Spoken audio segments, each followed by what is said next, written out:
నమస్కారం. బీఆర్కే భక్తి ఛానల్కి స్వాగతం. నేను మీ కీర్తి. ఈరోజు మనతో పాటు ఉన్నారు ప్రముఖ ఆధ్యాత్మికవేత్త ముల్లపూడి సత్యనారాయణ మూర్తి గారు. గురుగారిని అడిగి మనకున్న సందేహాల్ని నివృత్తి చేసుకుందాం. నమస్కారం గురుగారు. నమస్కారం అమ్మా. గురుగారు, అరుణాచల గిరి ప్రదక్షిణలు అంటే ఏమిటి? అవి చేయడం వల్ల కలిగే ప్రయోజనాలు తెలియజేయండి గురుగారు. అరుణాచలం అంటే అరుణ పేరులోనే ఉంది. అవును. అరుణుడు అంటే సూర్యుడు, బర్నింగ్ ఫైర్ అంటే మండుతున్నటువంటి గోళం. సూర్యుడు కూడా మండుతున్న గోళం. శివుడు మనకి బ్రహ్మ విష్ణువు ఇద్దరు నేనంటే గొప్ప నేను గొప్ప అని చెప్పి వాళ్ళిద్దరూ యుద్ధాలు చేసుకుంటున్నప్పుడు పరమేశ్వరుడు దివ్య తేజో సంపన్నుడై ఒక వెలుగులాగా వస్తాడనమాట. అక్కడ వెలుగులాగా వచ్చి వీళ్ళిద్దరిని అడుగెవరు మొదలెవరు చూసిరండి, ఫస్ట్ నా అంతాన్ని చూడండి ఒకళ్ళు, నేను ఎక్కడి నుంచి టాప్ బాటమ్ రెండింటిని చూడమంటాడు. వీళ్ళు వెళ్తారు, చూడలేకపోతారు. సో ఈ విధంగా వెలిసినటువంటి ఈ యొక్క అరుణాచలేశ్వరుడు ఏమైంది, లైట్ అన్నమాట, అది తేజస్సు. ఆ లైట్ ఏమవుతుందంటే ఒక హిల్ కింద, ఒక కొండ కింద మారింది. అదే అరుణాచలం, అరుణాచలం కొండ. అందువల్ల దానికి చాలా పరమ పవిత్రమైనటువంటి ఇది ఉంటుంది. అంతేకాకుండా ఇది ఫైర్తో కాబట్టి పంచభూతాలలో అగ్నితత్వం కలిగినటువంటిది ఇది. దీన్ని అర్థం చేసుకోలేనటువంటి జనము కొంతమంది క్రైస్తవులు ఈ మధ్యకాలంలో శివుడు మనకి లింగ రూపంలో ఉన్నాడని చెప్పి పిచ్చి పిచ్చిగా ట్రోలింగ్ చేస్తున్నారు. క్రింద అమ్మవారు ఫాలమట్టం పార్వతీదేవి యొక్క యోనైతే వాళ్ళు అలా. దీని అంతటికీ కొంతమంది కపట బ్రాహ్మణ, కపట జ్యోతిష్కుల, కపట మంత్రగాళ్ళు ఇష్టం వచ్చినట్టు యోని పూజలని పిచ్చి పిచ్చివన్నీ చెప్పబట్టి ఇలాంటి దుస్థితి వచ్చింది. అసలు యాక్చువల్గా ఈ యొక్క అరుణాచలం అనేటటువంటిది వాళ్ళకి తెలియనటువంటి, ఆ వెధవలకి తెలియనటువంటిది ఏంటంటే, అసలు చాలామంది చూడండి కొండలిని శక్తి జాగృతం చేస్తాము అని చెప్పి కొండలిని శక్తి అని మొదలు పెడతారు. ఇది ధ్యానం, సిద్ధాసనం, వజ్రాసనంలో మెడిటేషన్ చేస్తారు. చేస్తే ఆ మూలాధారైక చక్రం దగ్గర నుంచి కంప్లీట్గా సహస్రార చక్రం ఇది అయిపోయిందండి, మాకు మూలాధార చక్రం యాక్టివేట్ అయిపోయిందండి అని చెప్తారు. ఎవరికి ఏదేమీ యాక్టివేట్ కాదు. ఇప్పుడున్నటువంటి మెడిటేషన్ సెంటర్స్ కానీ ఏదైనా సరే దే ఆర్ ఆల్, అసలు వాళ్ళు చెప్పేది యాక్టివేట్ అయిపోతుందని చెప్పారంటే దానికి టెస్టింగ్ మెథడ్ ఉంటుంది. అదేమిటంటే ఈ యొక్క మెడిటేషన్ చేసినప్పుడు ఎలక్ట్రోమాగ్నెటిక్ ఫోర్స్ మనకు వస్తుంది లోపల. ఆ అరుణాచలంలో జరిగిందే చెప్తున్నాను. అరుణాచలంలో కొండలో రమణ మహర్షి వారి యొక్క భక్తులు, సినిమా యాక్టర్ కృష్ణ భగవాన్ గారు, అలాగే నల్లబోతుల శ్రీధర్, వీళ్ళంతా ఏమిటి ఎలక్ట్రోమాగ్నెటిక్ ఫోర్స్ వస్తుందన్నారు. ఎలక్ట్రోమాగ్నెటిక్ ఫోర్స్ వచ్చినప్పుడు మనము మ్యాగ్నెటిజంలో ఒక ప్రాసెస్ ఉంటుంది. ఒక మ్యాగ్నెట్ని, ఒక సాఫ్ట్ పెన్, ఒక గుండు సూదిని తీసుకొని ఇలా రుద్దినప్పుడు ఆ మ్యాగ్నెటిజం ఇండ్యూస్ అవుతుంది దీనికి. ఆ మ్యాగ్నెట్ నుంచి దీనికి వెళుతుంది. అంటే మనమే ఈ పిన్నిసే, ఈ సాఫ్ట్ పిన్నే మ్యాగ్నెట్ అయ్యి ఇంకో దాన్ని పట్టుకుంటుంది. కాబట్టి వీళ్ళంతా మెడిటేషన్ చేసేసినప్పుడు వీళ్ళకి లోపల వచ్చేసినప్పుడు మూలాధార చక్రం విచ్ఛిన్నం అయిపోయింది అనేటటువంటి వాళ్ళకి మ్యాగ్నెటిజం ఇలా పట్టుకొని ముట్టుకున్నాం అనుకోండి, అతుక్కోవాలా. అంటే ఏంటి, దేవుడు అనేటటువంటిది ఎలక్ట్రోమాగ్నెటిక్ ఫోర్స్, కానీ వీళ్ళు అనుకున్నటువంటి ఎలక్ట్రోమాగ్నెటిక్ ఫోర్స్ కాదు. It is live current, live electromagnetic force అనమాట. అంత బలం వస్తుంది అరుణాచల ప్రదక్షిణ చేస్తే. కేవలం ఆడ కూర్చొని మెడిటేషన్ చేయాల్సిన అవసరం లేదు, ఆ ఊళ్ళో దిగితే చాలు. మరి ఎన్నిసార్లు చేయాలండి ప్రదక్షిణ అంటే, మనము సింపుల్గా ఇప్పుడు ఒక చిన్న రావి చెట్టు చుట్టూ ప్రదక్షిణ చేయమంటే ఏం చేస్తున్నారు వీళ్ళు? ఎప్పుడైనా ఒక్క ఆధ్యాత్మికవేత్త అయినా, ఒక ప్రవక్త, ప్రవచనకారుడైనా ప్రదక్షిణాలు చేయమని చెప్తున్నారు, కానీ నీళ్లు చెట్టుకు పోయమని చెప్తున్నారా? లేదు. ఊరికనే చేసేస్తే ఇచ్చేస్తుందా చెట్టు? దైవ వృక్షాలు, రావి, జమ్మి, మారేడు, తర్వాత ఇటువంటి వృక్షాలన్నీ కూడా. మరి వీటికి నీళ్లు పోయాలమ్మా. నీళ్లు పోసి నీకు పెళ్ళాం వస్తుందిరా అని చెప్తే 108 ప్రదక్షిణాలు చేయాలా. నీకు ఉద్యోగం వస్తుందిరా అంటే 108 ప్రదక్షిణాలు చేయాలా. వాడు ఏం చేస్తాడు తెలుసా, నీకు ఒకసారి చేయడానికి ఇష్టపడతాడు. ఏమంటే రోజు చేయాలండి అంటే, మరి అలాంటిది ఈ అరుణాచల ప్రదక్షిణ ఎన్నిసార్లు చేయాలండి అంటే ఒకసారి చేయడానికే ఇబ్బంది పడతాడు. అందువలన వాళ్ళ నియమాలు పెట్టుకుంటున్నారు. మేము ఎన్నిసార్లు, 3 సార్లు చేస్తామండి, 5 సార్లు చేస్తామండి, 11 సార్లు చేస్తామండి అని.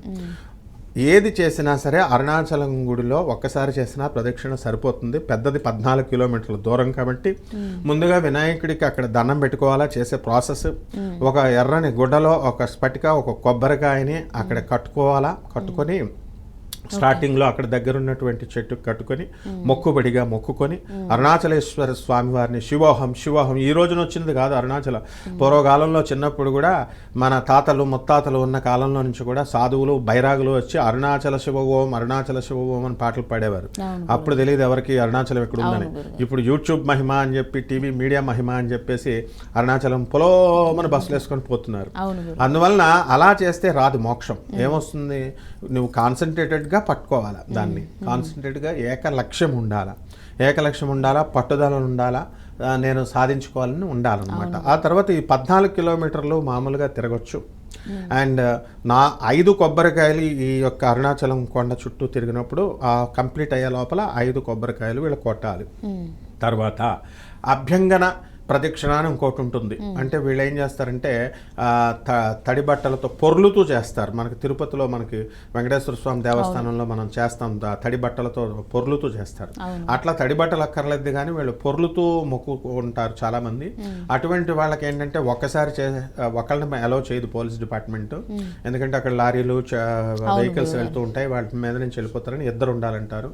అందువల్ల ఎవరినన్నా ఉన్న గ్రూపులో వీళ్ళని యాడ్ చేస్తారు.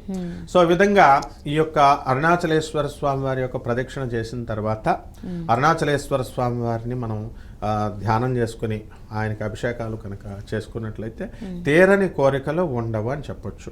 అయితే అక్కడికి వెళ్ళిన తర్వాత కంపల్సరీ రమణ మహర్షి వాళ్ళ ఆశ్రమానికి ఖచ్చితంగా వెళ్ళాలి. ఊరికనే టెంపుల్స్కి వెళ్తే జ్ఞానం రాదు. అక్కడ ఏం చేస్తారండి, అర్చకుడు ఏం చేస్తాడు, పాపం ఎంతమందిని కంట్రోల్ చేస్తాడు, అభిషేకం చేస్తారు, వాడు మీ గోత్రనామాలు చదువుతాడు, అయిపోయింది, there is the matter. But మీకు జ్ఞానం రావాలంటే అసలు అది జ్ఞానక్షేత్రం, అది సాక్షాత్తు సుబ్రహ్మణ్యేశ్వర స్వామి వారు వెలిసిన ప్లేస్, అది పరమేశ్వరుడు ఆది గురువు.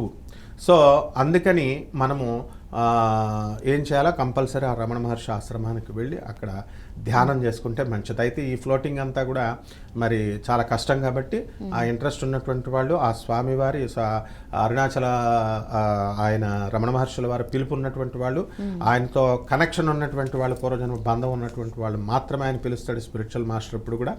సో ఆ వాళ్ళు మాత్రం వెళ్ళి చేసుకోవాలి. ఈ విధంగా చేసుకున్నట్లయితే అరుణాచలేశ్వర స్వామి వారి యొక్క ప్రదక్షిణ పూర్తయినట్లు. ఆ తర్వాత డైరెక్ట్గా వాళ్ళు హనీమూన్ లాగా ఎక్స్కర్షన్ లాగా వెళ్తున్నారు వీళ్ళంతా, ఏది బస్సులు వేసుకొని ఒక గ్యాంగులతోనూ. అక్కడి నుంచి మళ్ళీ ఒక దేవుడు సరిపోడా వీళ్ళకి, తిరుపతి వెళ్ళి తిరుపతి నుంచి మళ్ళీ అరుణాచలం, మళ్ళీ వాళ్ళ టూర్స్ అనమాట, చుట్టుపక్కల ప్యాకేజీ టూర్స్. ఏంటిది, వాట్ ఈస్ ద పర్పస్ అంటే, ఒక బంధువు ఒకళ్ళ ఇంటికి వస్తున్నాడంటే ఒకళ్ళకే రావాలి. ఒక భార్య ఒక భర్తకి అంకితమై ఉందంటే పెళ్ళి అంటే ఏంటి, 10 మందితో తిరుగుతారా? ఒక భర్తతోనే ఉంటాడు. డెడికేటెడ్గా చేసినప్పుడే నీకు ఆ భర్త అన్నీ ఇస్తాడు. అదే విధంగా నేను అరుణాచలేశ్వరిని చేస్తా, నేను తిరుపతి వెంకటేశ్వరం చేస్తానంటే ఈయన చేయడు ఆమె చేయడు, ఇద్దరు వదిలేస్తారు. అసలు గాడ్ కాన్షియస్నెస్ అంటేనే ఆల్ పర్వేడింగ్, ఆల్ ఓమ్నిసెంట్, ఓమ్నిపొటెంట్, ఓమ్నిప్రెజెంట్ అండ్ ఆ గాడ్ అంటే ఆల్ పవర్ఫుల్, ఏదైనా చేయగలడు. కాబట్టి ఈ హనీమూన్ల యాత్రలు అది టూరిస్టులు వాళ్ళు పెడతారమ్మా, ప్యాకేజీ యాత్రలు. ఒక 10-12 చేస్తే ఏది రాదు, బొంగు వస్తుంది వీళ్ళందరికీ తీర్థయాత్రల వల్ల.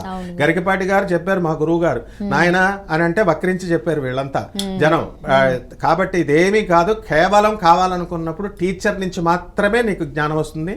శివుడు ఆది గురువు, అక్కడ ఉన్నటువంటి సుబ్రహ్మణ్యేశ్వర స్వామి అవతారంలో రమణ మహర్షుల వారు ఉన్నారు. కేవలం ఆ యాత్రకి వెళ్ళాలనుకున్న వాళ్ళు ఆ ఒక్క యాత్రకు మాత్రమే వెళ్ళాలా. మళ్ళీ యాత్ర పూర్తి చేసుకున్న తర్వాత మారు మాట్లాడకుండా వాళ్ళ ఇంటికి వచ్చేసేయాల. ఇక మధ్యలో ఏ యాత్రలు చేసి ఇంకొక దేవుడు అని వెళితే ఈ యాత్ర ఫలించదు, ఏ జ్ఞానము కూడా రాదు.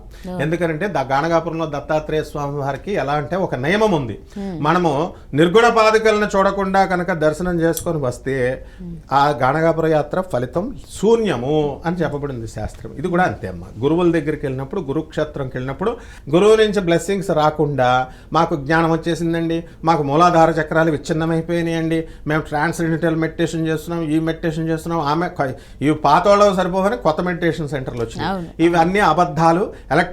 ఎవరికైనా ఛాలెంజ్ ఏంటంటే ఈ ఎలక్ట్రోమాగ్నెటిక్ సాఫ్ట్వేర్ను మనం తీసుకొని వెళదాం.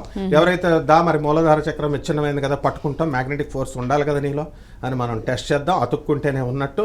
అష్టసిద్ధులు నవనిధులు రావాలా? Anybody I challenge them. మూలాధార చక్రం కృష్ణుడికే అవ్వలేదు, కృష్ణుడే విత్డ్రా చేశాడు యోగ నష్టం అని. భగవద్గీతలో ఆ పరంపర ఆగిపోయింది. విష్ణువు నుంచి బ్రహ్మకి, బ్రహ్మ నుంచి మొత్తం వరుసలో వచ్చినప్పుడు పరమశివుడి నుంచి విష్ణువు, విష్ణువు నుంచి బ్రహ్మ, బ్రహ్మ నుంచి వశిష్ఠుడు, ఇలా పరంపరగా వచ్చినటువంటి యోగమే ఆగిపోయింది. యోగ నష్టమైంది. You have to carry it అని శ్రీకృష్ణుడు చెప్తుంటే వీళ్ళు మాకు యోగం వచ్చేసింది, మాకు విచ్ఛిన్నమైపోయిందని చెప్తే ఎట్లా? సో డాగ్మాతో వదిలేసి కేవలం అరుణాచల ప్రదక్షిణలు కావాలంటే ఈ విధంగా చేస్తేనే ఫలితాలు వస్తాయి. ఓకే గురుగారు, చాలా చక్కగా వివరించారు. ధన్యవాదాలు గురుగారు. ధన్యవాదాలు.